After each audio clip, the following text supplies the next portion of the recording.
Conditional sentences are used for some type of a condition and then a result. If I'm thirsty, comma, this is a condition, and following it is a result. I drink water. If I'm thirsty, I drink water. This is always true. It's a dependent clause. It has a subject and then a verb. Here's a comma at the end of this clause. And the second part of the sentence is an independent clause. It has a subject and a verb. This is the condition. This is the result. This is the first in a series of 4 videos for conditional sentences. There are 4 types of conditional sentences. There's the 0 conditional, the first, second, and third conditional. I don't always teach it this way, but this is one way of labeling types of conditional sentences. Or you could refer to conditional sentences by their situation. Conditional sentences are usually complex sentences. There are 2 parts to a conditional sentence. There's the dependent clause and there's the independent clause. You can put the independent clause first or second. If a sentence begins with if, for example, that creates a dependent clause. That would be followed by an independent clause. Each of these sentences begins with a dependent clause, starting with if. This is a subordinating conjunction. At the end of each dependent clause, there's a comma. You see a comma here. And then there's an independent clause. Each of these is the main clause or the independent clause.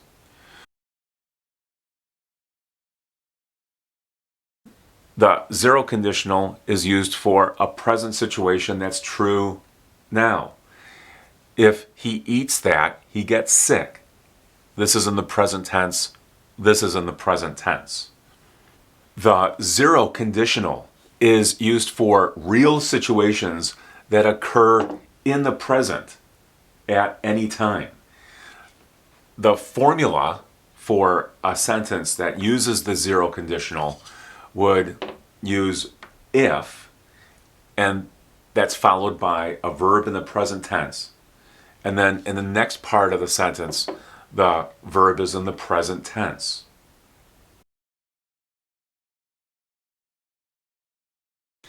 The first conditional is for a future situation or a near present situation.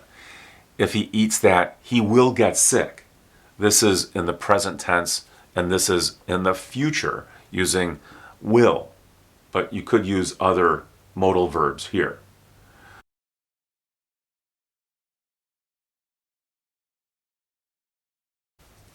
The second conditional is used for present situations that are not true now. If he ate that, he would get sick. Notice that for the present conditional, this second conditional, the main verb is in the past tense after if.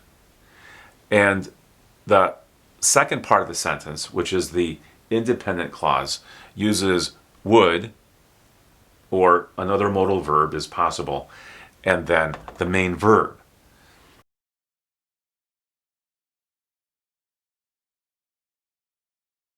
The third conditional is used for past situations that did not happen. This is imaginary, just as this is imaginary. If he had eaten that, he would have gotten sick. Neither of these things happened. This verb is in the past perfect tense. And this verb phrase uses would, but you could also use could or might, then have, and then the past participle. Would have gotten.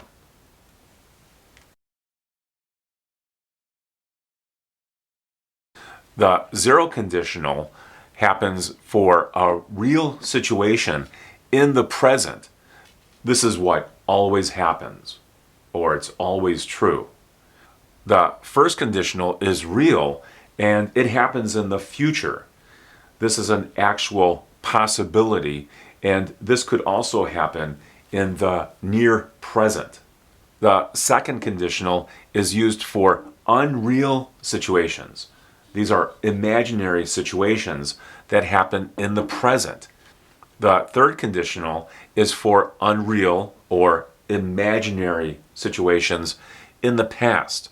These things did not happen in the past, but you can consider that there was the possibility that these things happened. If this video helped you, give it a thumbs up and subscribe to my channel.